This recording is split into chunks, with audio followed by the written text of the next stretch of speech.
This is the Mixed Martial Arts Beat for the first week of March 2015. Hello again, everyone. I'm Mario Halwani inside our New York City studio. A snowy afternoon here in New York, so we appreciate you stopping by. You may be in a very nice climate, who knows, but right here in New York, it is very cold, it is very snowy, and these men traveled from outside of New York to be here to do this show, so we appreciate their time very much. The A-Team is back. How about that? We got Luke Thomas of the SiriusXM Fight Club and MMAfighting.com. That is the man in the shirt, Jeff Wagenheim of SportsIllustrated.com, and of course, anchoring the show as always, the man in the hat, Chuck Mindenhall, also of MMAfighting.com. All right, guys, let's talk about a lot of things in the world of MMA going on, but we have to start with Ronda Rousey, the star of this past weekend, UFC 184 in Los Angeles, 14-second win. But I want to talk more about the aftermath first. I mean, you look around sports talk radio, all the big outlets, everyone's talking about Ronda Rousey. And I think part of that is because of how dominant her win was. Early reports saying that the pay-per-view did very well. We'll see what the final numbers are. But can you say after last weekend in LA and the aftermath, the attention she has received, that right now Ronda Rousey is the biggest star in MMA? I really think you'd have to define what the terms of that are. So how do you define them? I'm not sure what there's a good answer for, because Rousey is so utterly unique. So for example, if you wanted to do things like who moves the needle from a digital standpoint in terms of the most amount of press, not just diverse press, but the most amount, who garners the most fan interest that you can measure online. For example, Jones and Cormier, I mean, they blew that fight, last Saturday's fight, out of the water. But can I say something? That Sure. was a feud. It's almost like Ronda's doing this on her own, I right? understand. It was something special, and then the rest of that card wasn't that great. There's some different circumstances, but I mean, it was like dramatically different, okay? Maybe if you wanted to look at pay-per-view buys or reaching into other sort of demographics, maybe Cain Velasquez still has kind of an edge. We'll see, as you mentioned.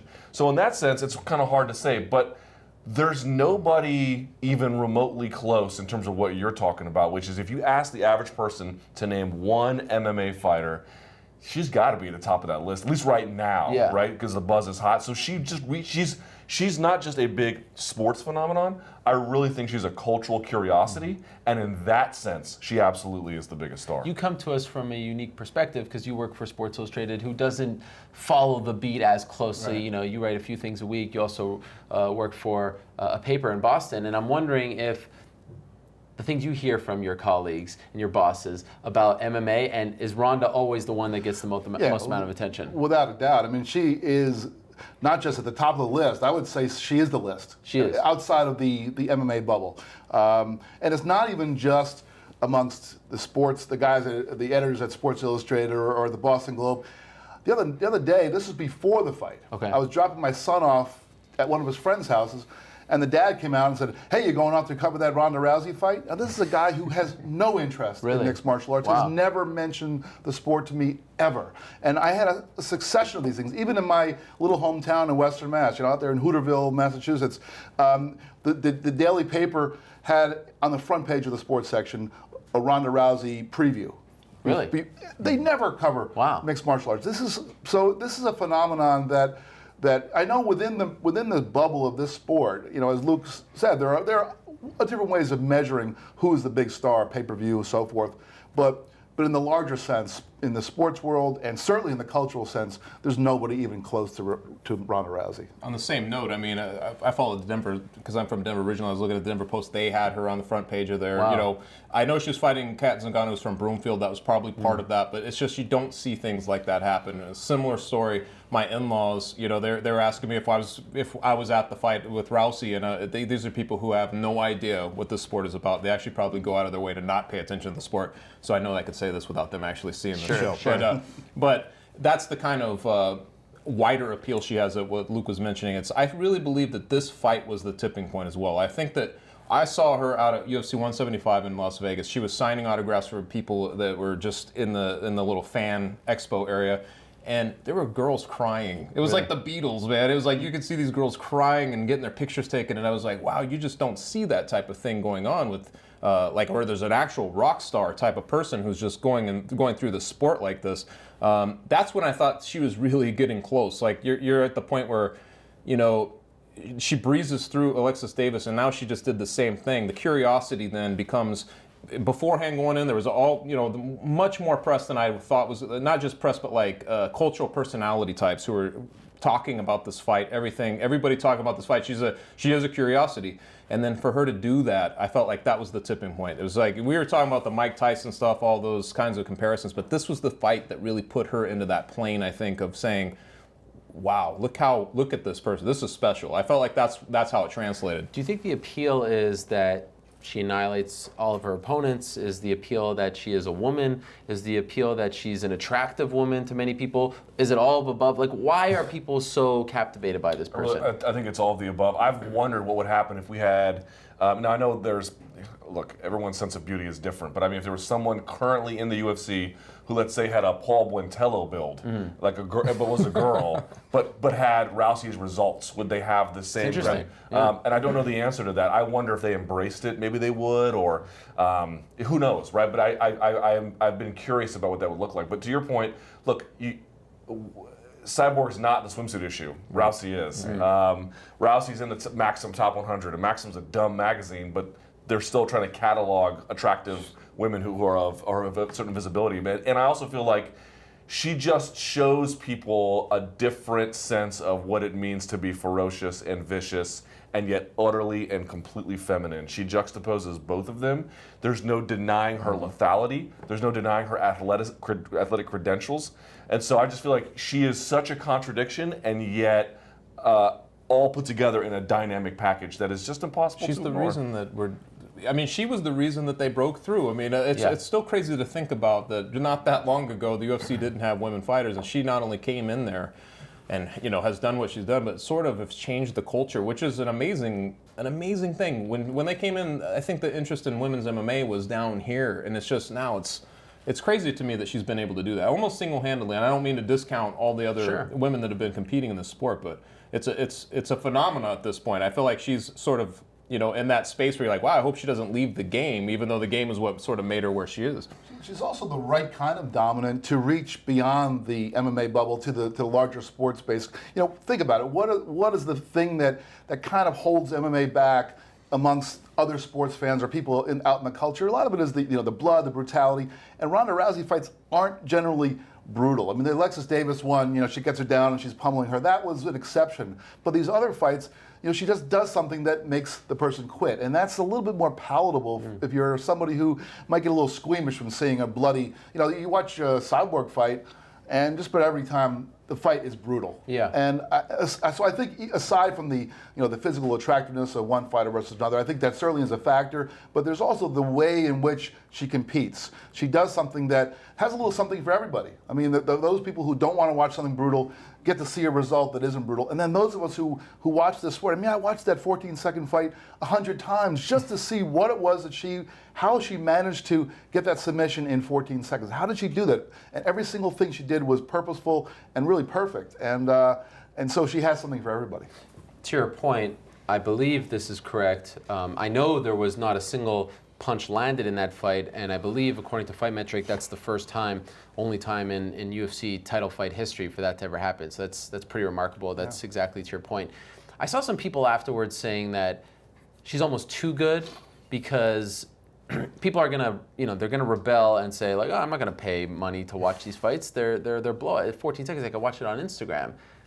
I 100% disagree with that. I think that there's something to seeing history, to seeing something unique, to seeing dominance, annihilation. Again, that's why people watch Tyson. If you don't like that comparison, I get it. But it's fun sometimes to watch a beatdown as opposed to a 5-round sort of, dull fest. What do you think? Do you think that this will hurt the UFC and her brand in the long run if she continues to run through her opponents in seconds? I do think it's fine for now. Yeah. I think they can probably give her 2, maybe even 3 more of these, just let's just say less than a minute or something, kind of victories. Partly because, to your point, if you have a tank full of piranhas, there is something to be said for just throwing a chicken in there, however morbid the idea, just to see what they do. You know what I mean? Like that's kind of what this is. Like this is lambs before the slaughter, and I think that has a certain appeal. I do think, though, long term, that might wear thin, where folks say, okay, look, I get it, we get it. Given her contemporaries, she's going to go out there and breakdance on them. But it would also be great. And I made this point in one of my columns this week was like, everyone talks about her greatness. Fact is, we haven't really seen much of it, and the reason why is because dominance is not a synonym for greatness. Dominance is a form of it, but so is being pushed and persevered and hurting and showing the full breadth of your character and your technical traits. She hasn't even been forced to do that yet. I think there's something to be said for finding someone who can, because that is an even higher level of attraction. Part of the cumulative appeal, though. What starts to happen is you start tuning in not just to watch Rousey, but to see who's going to try to fight her differently, who's going to try to get her into deep water, who's going to be that person. It starts in the pre-fight. You know, it's like, well, who's going to be able to do that? Well, you can tell somebody's mindset then coming in. It just builds it. You know what I'm saying? Like, when somebody's that dominant, it becomes a little bit like, well, who's going to be the person to sort of, if not solve the puzzle, give us the first clues to solve the puzzle. And that makes its own, you know, drama in the end. Mike Tyson was a little bit like that. There'd be guys who'd come along occasionally and he'd be like, well, I don't know, maybe you're playing tricks on yourself, but it's all part of the fun, right? Because it's part of the hype. It gets you into it, regardless if it's delusional or not. You start paying attention to weird details of the game, like this person could do this or they could do that. So I just feel like, you know, regardless of how fast she's going through her opponents, it starts to be cumulative. Who can actually do better? You know, who can do more against Ronda Rousey? But I will say that I think the UFC and its events are structured in a way that I think is more sustainable than the boxing model. You know, Mike Tyson, in his day, you bought the pay-per-view and you were going to get Mike Tyson fight, and you were going to get a lot of crap before that. Yeah. Now, I don't think the event, the card that we saw over last weekend was that good of a card. But going forward, I think the UFC is going to recognize that, well, okay, we can put Ronda Rousey in a fight that we think she's going to win in less than a minute, but we better put a really good co-main event and really stack that card in such a way that they know that viewers are going to want to see all those fights, and then, you know, cap the night off with a nice Ronda Rousey victory. There are two things I don't understand about Rousey. I want to bring up the first one to you, Chuck, because you wrote a great article about this, the Mike Tyson thing. Here's what I don't understand. Why are people having a hard time wrapping their minds around this idea? I don't think anyone is comparing her to Mike Tyson personality-wise. But if you pay $60, let's say the NBA was in pay-per-view form, you pay $60 to watch the Cavaliers play, and LeBron James plays for 30 seconds, you're going to feel like, what the heck? Right. But I feel like there is something to saying to your friends, come on over, we're going to see a head get knocked off, or we're going to see, you know, an armbar in the most amazing form possible. That's what people were saying when they gathered to watch Mike Tyson. That's why I feel like for the first time since Mike, they don't say that about Floyd. Absolutely. They don't say, come on over to watch 12 rounds of artistry. You know, they don't say that. And I feel like that's the first. They do it in my house. Well, maybe they do. But for the most part, you get what I'm saying? Yeah. Why are people having such a hard time? I don't know. I tell you what, when I was a kid and Mike Tyson was on, and we always would get together, just like you're saying, you want to see annihilation. Who's going to do it? Yeah. And you would also get into these conversations with each other about, like, hey, how much would it take for you to get in there and try to go against Mike Tyson for a round? Smith wrote a great song You start about doing this, this, and you have these conversations all the time, which is sort of where we're at with Ronda Rousey, because people start to then talk about ridiculous scenarios in which, well, how would she go against Mayweather? How would she go against a 135er in the men's division? We'll get to that in a second. Right. But I mean, you know what I'm saying? That's where it all comes from, really, though. That's really where the comparisons come from. You start to use, you know, there's an imaginative sort of vibe to it of like, my God, can you imagine having a fighter, or, you know, that sort of thing. And I feel like that's where the comparison really is. You're watching somebody who's so far, so vicious and so far and so like self-driven, that's going to do this, that they're the event. They are the event. When they come in, it becomes you know, when she's walking to the cage, you're already locked into this event, and it's an amazing sort of thing. It was. I remember Mike Tyson too with his, you know, his cut off shirts and stuff, and you'd watch him come in, and you're just like, here we are. Now we've arrived. We've arrived at this moment. Those are where it's similar to me. You're watching somebody being fed to this champion who's going to knock their head off. And there are a lot of ways in which a pay-per-view can not be worth your money. There are times when you see two guys out there and the fight just doesn't really materialize into anything worth watching. But Ronda Rousey, I mean, the opportunity to see a virtuoso perform at the height of her skills, man, I'll take that any day. Also, like, you know, fights are about finality.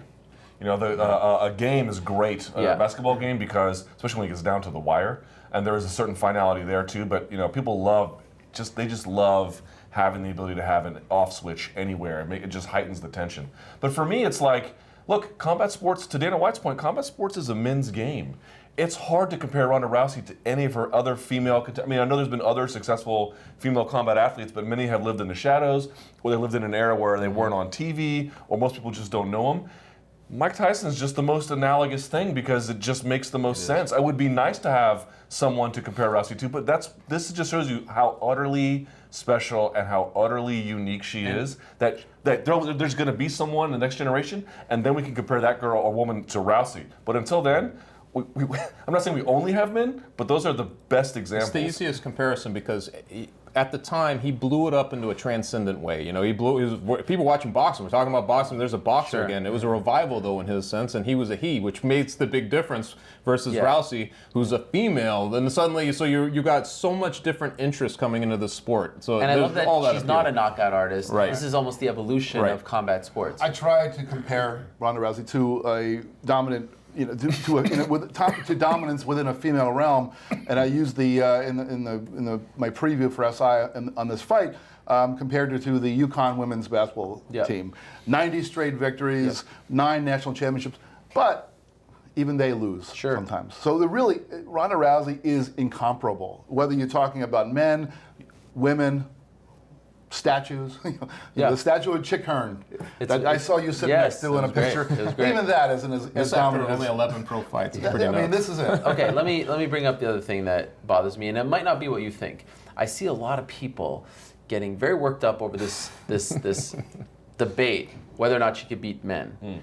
And I don't quite understand why, because I feel like when it is brought up, it is paying her the ultimate compliment. It's like when Ben Johnson or Carl Lewis, they said, could he run faster than a gazelle? And they've actually had these things in the past. I mean, you're not comparing him to an animal. You're saying, okay, there is clearly no one on his or her level. They're incomparable. So what's the next crazy thing that they can do? I feel like people are getting so, tight in the collar about this, and I don't quite understand why. I don't feel like it's sexist. I don't feel like it's insulting. I feel like it's the greatest compliment that you could possibly pay an athlete. What's the crazy next step? Like, it's like saying, can Shaq beat a bear, or can this guy out-wrestle?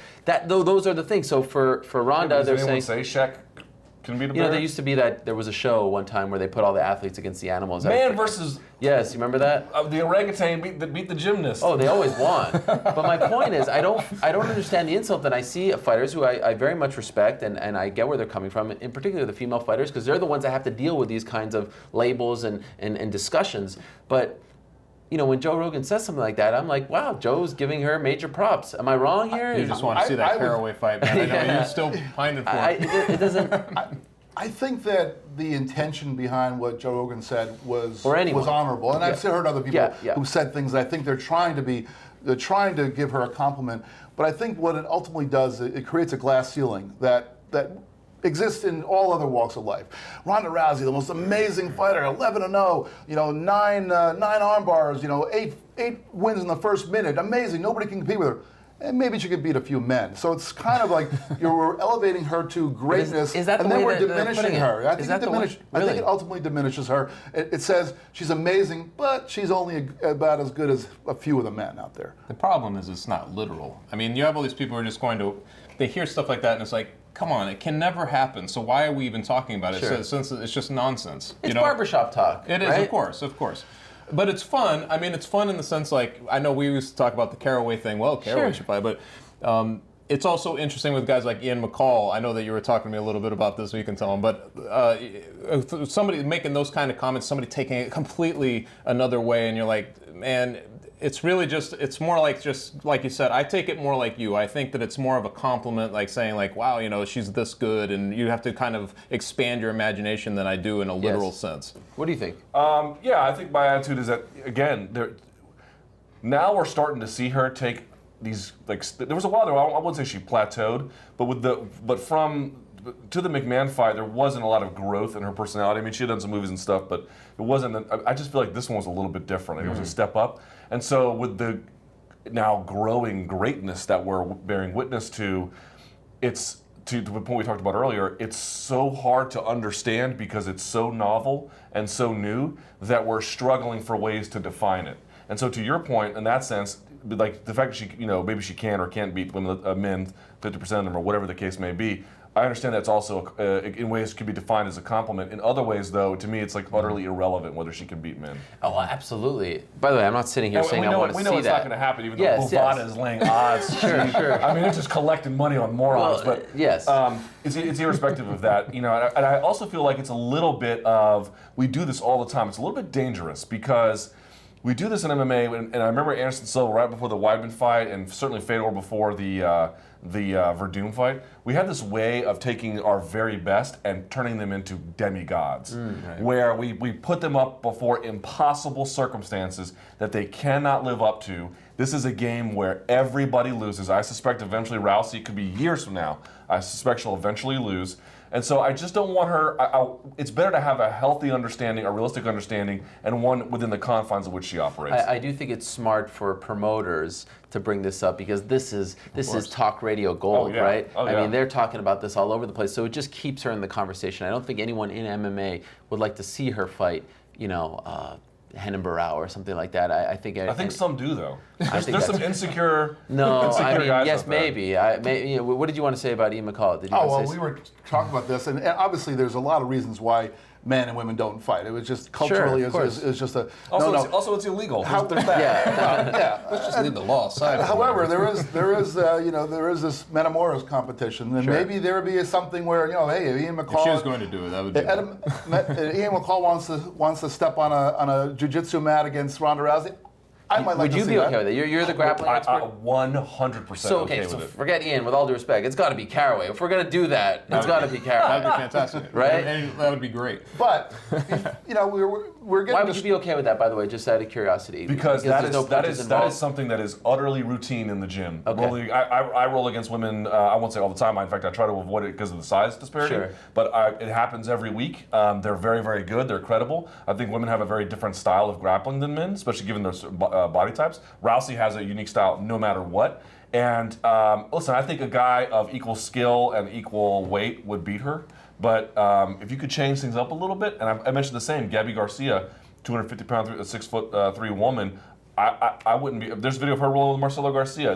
When you take the strikes out of it, that to me becomes a much more interesting dynamic. Okay, let me ask you guys about what's next. That's the big topic. Everyone wants to know what's next. Cyborg, let's put her on the shelf for a second. We'll get to that in a moment. To me, it's a no-brainer. There's only one person. Can you guess? It has to be Bethe Correia, right? I mean, it's a no-brainer. Well, you mean the next fight? Yeah. I don't know. It depends on how long Rousey's off. What do you mean? Let's say she takes a year off. You think so? I'm not saying she would. Let's say she gets injured or something, training, and then shoots this movie, and however long that takes. So let's say it's a calendar year before. Sure. I don't think it's going to...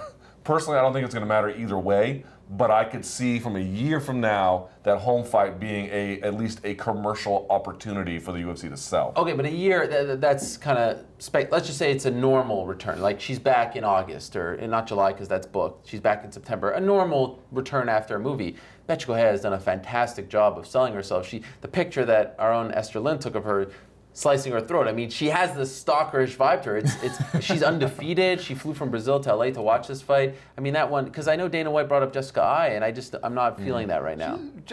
Bethe Correia is Conor McGregor before he beat Dustin Poirier. I mean, she has no credentials. She is talk. That's what Conor McGregor was doing.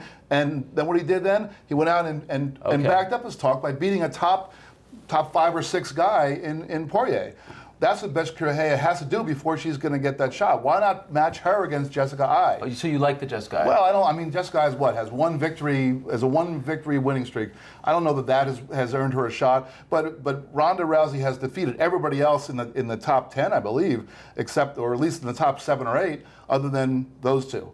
So let those two compete, and the winner gets a shot. I mean, I think that Holly Holm is eons away from being able to step in there with Ronda Rousey. I think all of them really are eons to be able to compete with her, but at least that would be, for me, it would somewhat legitimize the shot. Really, the truth is that Miesha Tate, we've already seen her in there twice. She's the only one that's managed to give her any level of competition. But we're not going to see that again. Right. And let's just get her one more fight. But we know there's only one fight out there. We know there's only one fight. Holly Holm too. I don't think she's really chomping at the bit to jump in there right away either. I know you talked to her coach Mike Winkeljohn, and they want to take it they want to get a couple fights in there, and you could see it in this last one. It's just she's not there. And I think you're absolutely right, though. In another year, I think that's probably the fight to make. If it does go like you're talking about, like the regular schedule, she's not going to take an extended period off. I would think that Betch would be the one that would get in there with her. Just so we're clear, though, I know we already said it.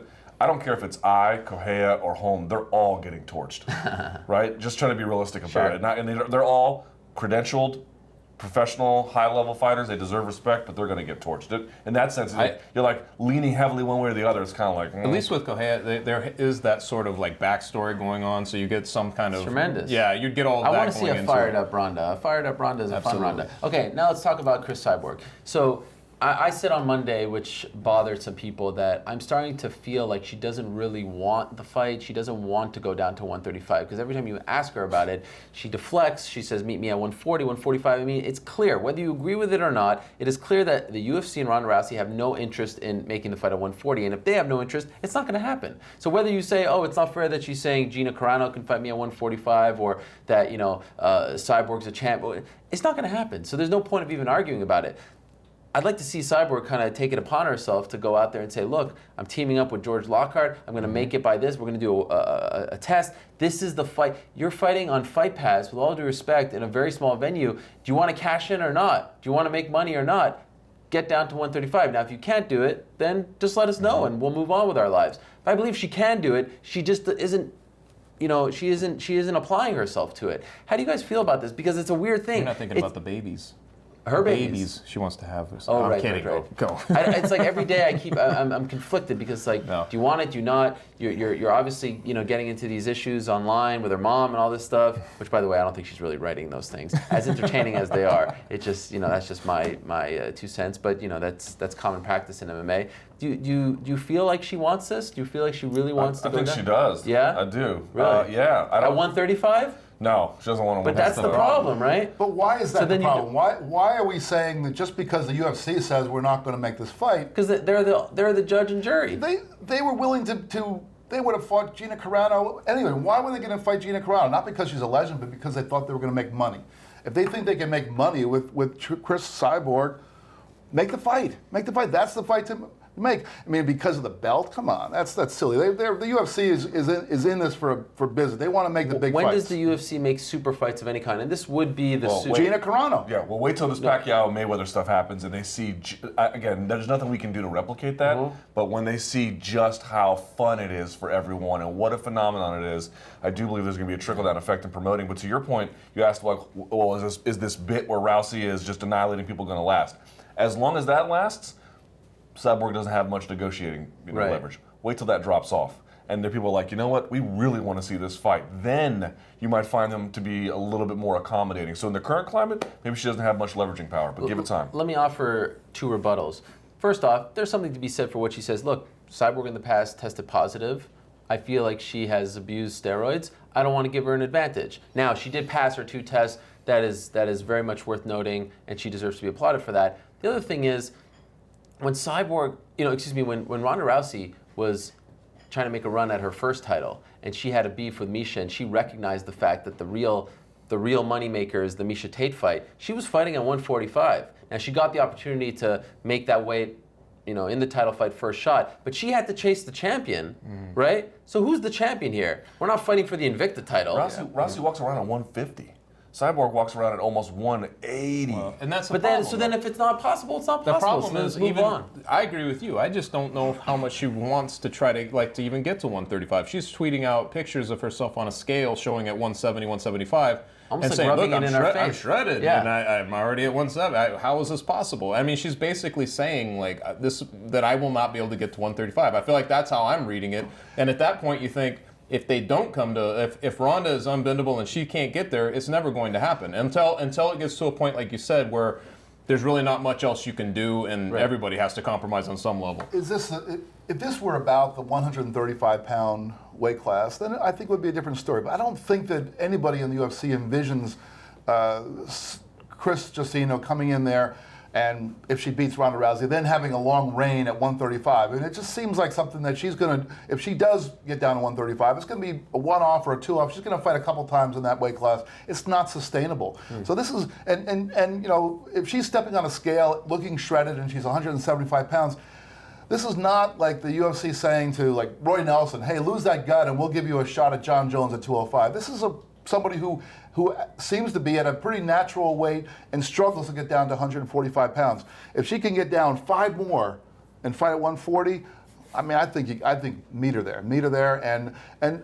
also Ronda Rousey's a badass. Well, how badass would it be to go up and beat Chris Cyborg at her own I'm weight? not a huge fan of non-title fights, and even in a division that doesn't exist, right? It only goes up to 135 for the UFC. We'll see what happens. So much to discuss. Let's move along. I want to talk about Rampage Jackson. Bellator finally comes out and says, hey, we're going to put an injunction. You can't fight for the UFC. You breach your contract, all that stuff. Everyone knows by now. There are 2 layers to this. A, will he end up fighting, right? And B, if he doesn't end up fighting because of this, ultimately, as I think some people mentioned when he was signed, is there a silver lining for the UFC? And that's the lawsuit, which when that lawsuit is in play, you could say, look, there is a place for people to go. Look at Rampage Jackson. Now, UFC 186 would take a major hit. We've talked about that card. But I don't think it would be, maybe short term it's bad. I don't think long term it's the worst thing in the world if they lose this Rampage deal. You get what I'm saying? Not exactly. You mean like UFC would be okay? They would take the hit in the event, but it wouldn't affect them long term.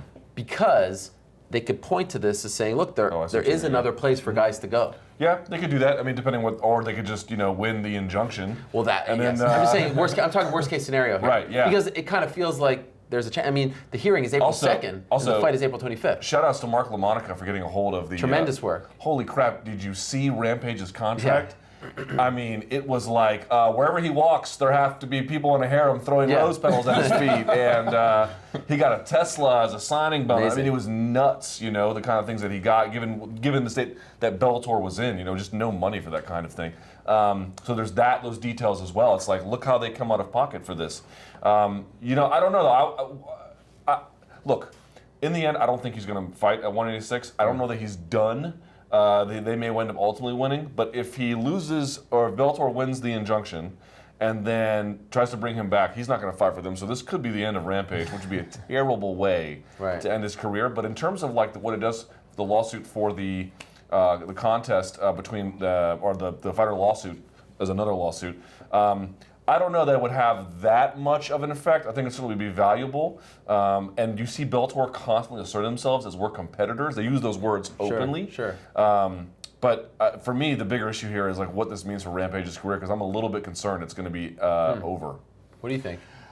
I don't know what the real thing underneath all this is, but it seems clear to me that there's something else going on underneath it, because why would either of these parties go through the trouble for a fighter who's essentially toward the end of his career? Quinton Jackson is not Eddie Alvarez or any of the guys who the UFC at one point thought we'll bring him in and make him a contender. This is not a guy who's going to be a contender in the UFC, and yet they brought him in anyway. So there had to be something else going on. I guess they just thought, well, he's going to draw some eyeballs to Bellator, so let's bring him over. But I don't think it's I don't really think it's that big a deal on the face of it at all, really.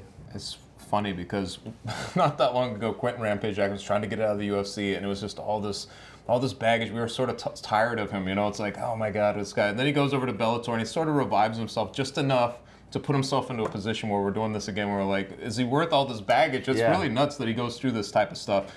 My only thing I would say is for the UFC to actually book him and to do all this, I have to think that they have a good lawyer team. I'm sure that they had to have thought like, hey man, this is worst case scenario. Yeah. Right. I like worry. People are like, well, they just did this because they want to, to your point, they want to look good in their fighter lawsuit. I don't think that's why they did it, but I think that could be the silver lining. Sure, but here's what I mean. Some people have suggested that, and I think that's kind of crazy. Okay, well, they might be crazy. I'm not here to lend credence to the theory. Sure.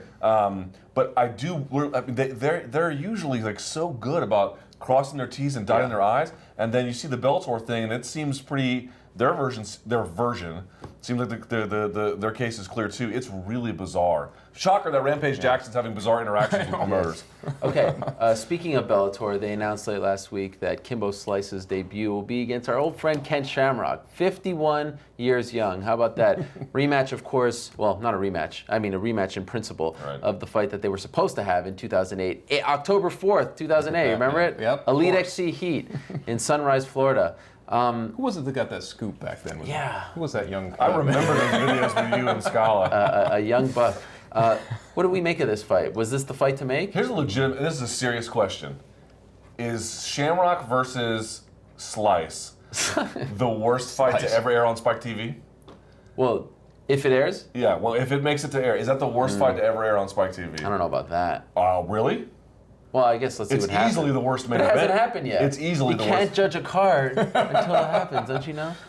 Ariel. It's easily the worst main event. Dude, it's gonna be like everyone is like, oh, I'm gonna watch. Well, I'm only gonna watch because I'm obligated. I completely get it. It's gonna do record ratings. They announced no curiosity factor. I don't. No? What?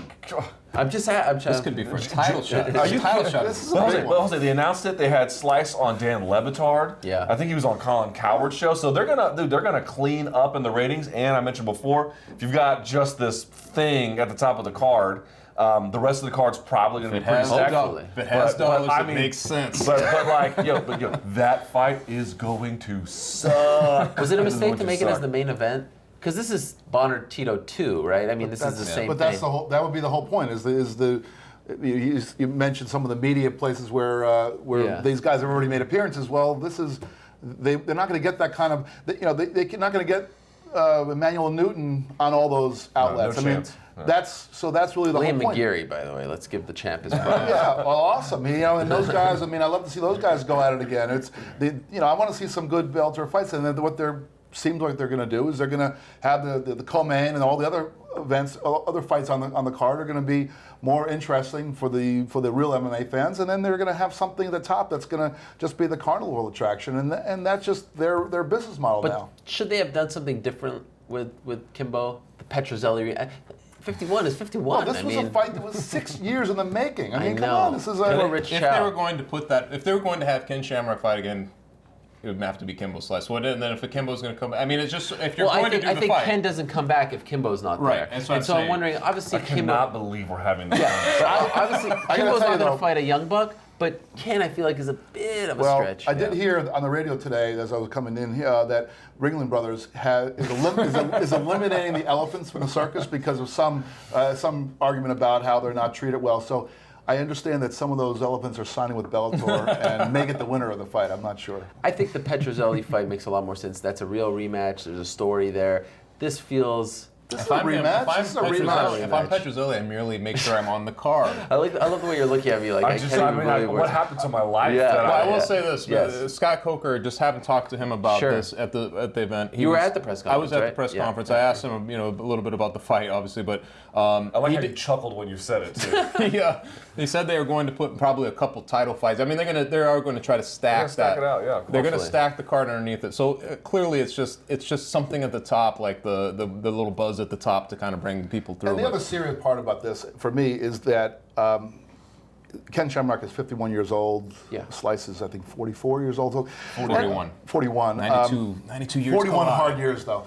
And so I think I did actually talk to somebody in the Missouri Athletic Commission. That's not called the commission, but the folks who are overseeing the fight out there, and they are going to put both these guys through additional testing. They did not specify exactly what they're going to be doing, but say what you will, you can joke about Ken Shamrock trying to come back and all, but there are some health concerns. This is the guy who's 51 years old is not going to have the reflexes of a 41-year-old or a 31 or a 21. Yeah. He's going to put himself in danger. And when I was also down at the Bellator event last week, and I talked to Shamrock, and he said, why are people questioning me about this? Some guys, they get to a certain age, they want to go fishing. And I was like, well, yeah, but the fish don't hit back. Yeah. It's also, it's not like he went out and he won 6 in a row and then he just took all the, you're like, well, last we saw him, he looked pretty good, It hasn't really been the case. He was even suggesting bare knuckle. Which I tried to get...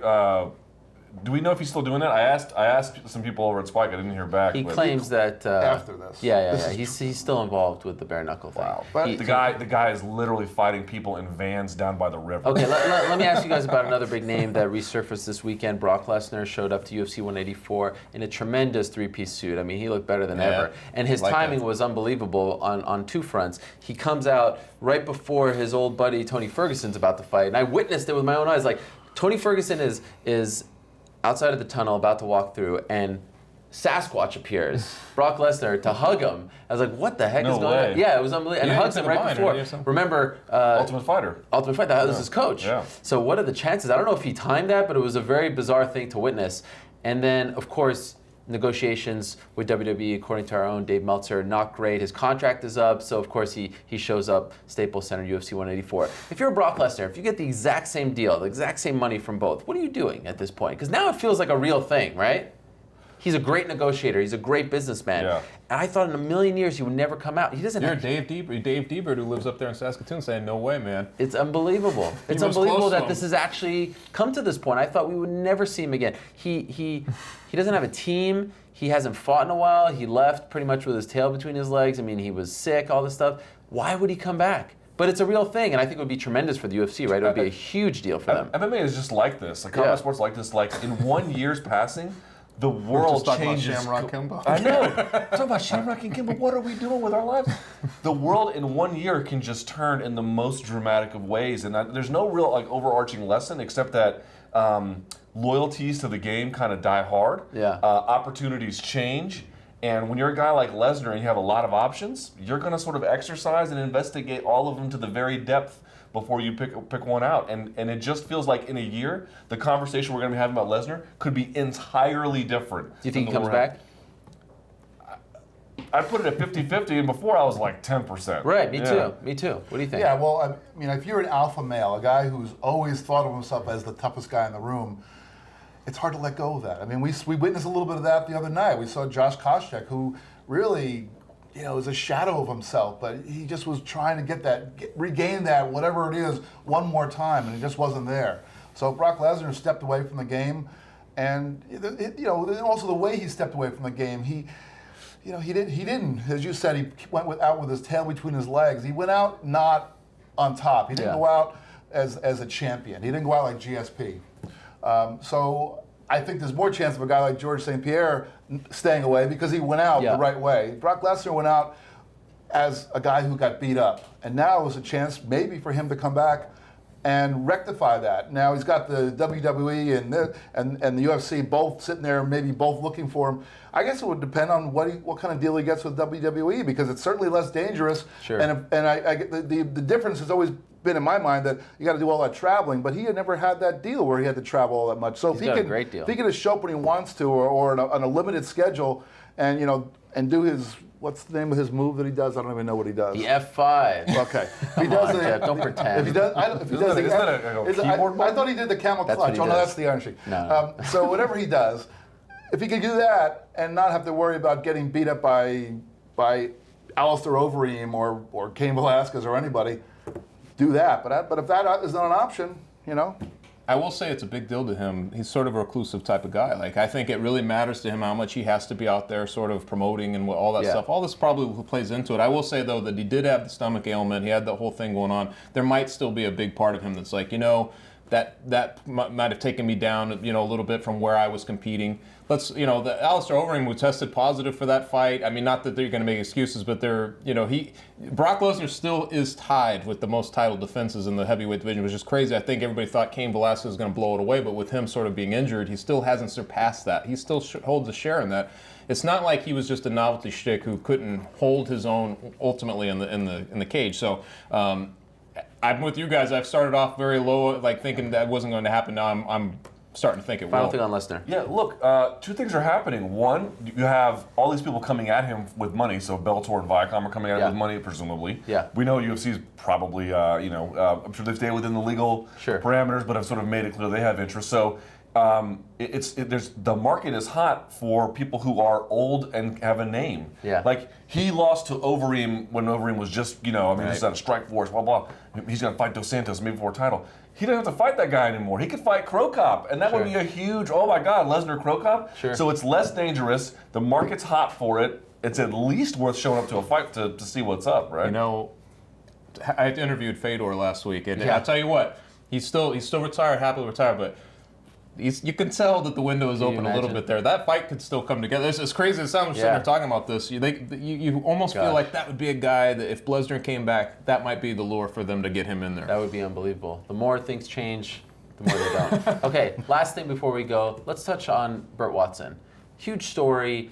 Whether or not, we'll get to your take on it in a second, but I just think that the way the fighters reacted to the news of his departure was amazing to watch. I mean, just to see the outpouring of support for a man who had been involved with the UFC for 14 years, been involved in combat sports for decades. Joe Frazier's former manager. I think a lot of people who watch this show know about Burt Watson, and that he's more than just a guy who, weighs fighters in or yells, catchphrases. I mean, he was really a part of the family and the machine, and I think to a lot of fighters, he was part of the process of making it, right? I mean, shaking Dana White's hand for the first time, being in front of a crowd, Burt Watson saying, "We rollin'" before your fight was a part of the process that you wanted to experience if you were a fighter.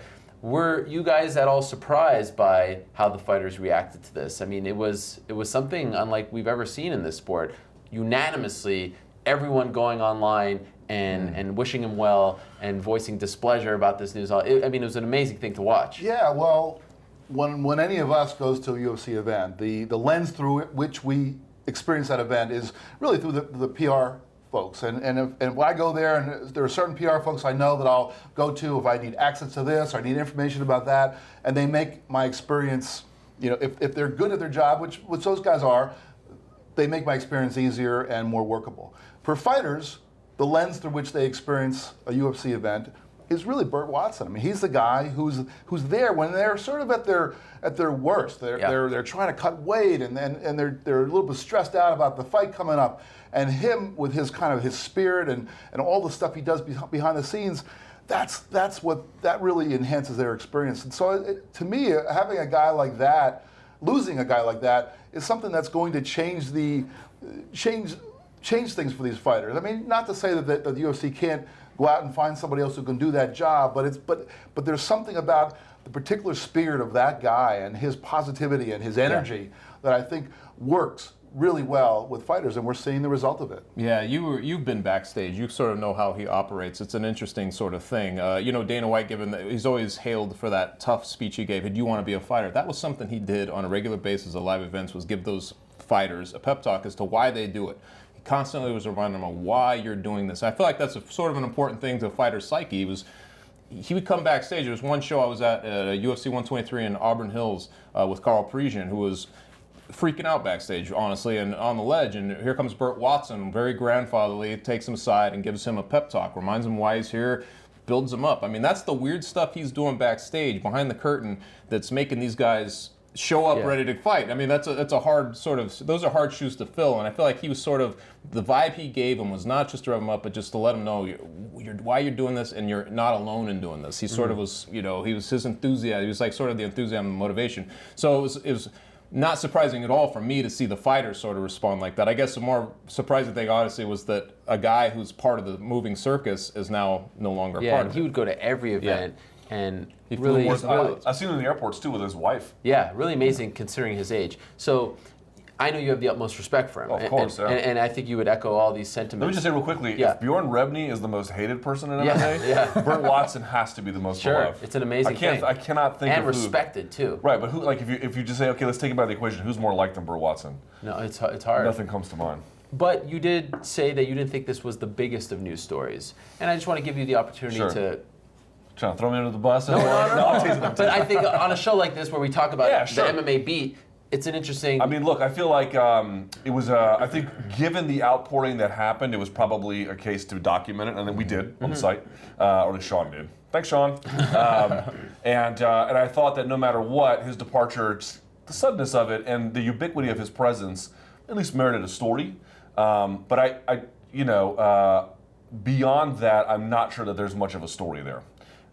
Because I think his value is the one the fighters echoed. I think from a logistical standpoint, while every report I've ever heard is that he did his job superbly, I think on the technical side, that will be replaced. But the heart and soul of that, I just don't know how you replace a guy who had that kind of an impact and was that much of a signpost for the fighters of the UFC experience. But logistically, I think the UFC will be able to manage if in a more cold and less inspiring way. Right. That make sense? Yeah, no, absolutely. I mean, I disagree. I do think it was a story. I mean, we report on much less important things from time to time, right? Not if I had my druthers, but no. But he was a part of the fabric of not just UFC, MMA. I mean, like I said. And for the fans, too. Because the fans responded in a grieving kind of way. Because if you've ever been to a UFC weigh-in, and there's other ways to, of course, interact with Burt Watson. Sure. But if you've never been to a UFC weigh-in, before they start, Burt Watson comes out and gives the audience a pep talk. Sure. We need you to get loud and get ready. And if you got a favorite fighter, to let them know. You know, like encouraging them to be there for their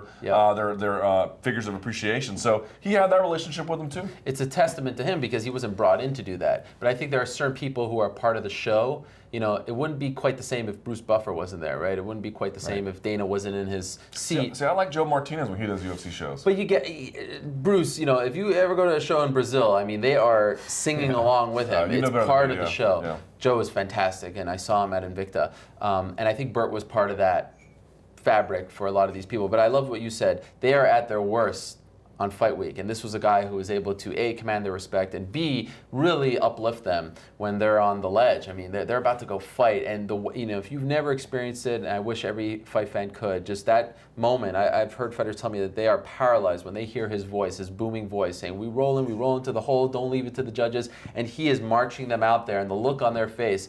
I mean, I get goosebumps just talking about it. So I think it's sad. I think it's sad to see him go, especially so suddenly. And I do think it was a story, but yeah, look. Last word goes to you, I guess. No. I think it's important to hear your side of it because I think that there's a debate there. Just because I think it's a story. I think the question is the proximity to Burt that you have, either real or perceived. Sure. And just from my experience, I don't have the same kind of experiences, obviously, that the fighters have with him. Of course. So that's just it. But just because something's big for the fighters doesn't necessarily make it a story. That's what I think some people were saying. But a big part, if an executive left the UFC, I think that's a story. Mm-hmm. Is it the same as Dana White leaving? No, but still, it's a part of the organization. Anyway, we wish the best to Burt Watson, of course. And don't worry, everyone beat me up on Twitter for it. No, they love you. They love you. Everyone's very positive. Now you're the most loved man. That's right. Now that Burt's retiring, so now it's Luke Thomas. I'm running for Rebney's title. All the best to Burt. Thank you so much for watching another week of The Beat. We are off next week because of UFC 185, but we're back in 2 weeks, of course. I'm sure there will be a lot to discuss, so have no fear, and we'll have our usual coverage all week long, leading up to UFC 185 and afterwards, and back right here. Hopefully with the A-team back. It's good to have you guys again. It's been a while. You've been avoiding me. Let's see if I can get home, though. Yes, good luck with that, and good luck to all of you. Thank you so much for watching The Beat. We appreciate your time very much. That is Luke, that is Jeff, that is Chuck. I am Ariel. We'll see you in 2 weeks. Enjoy the fights.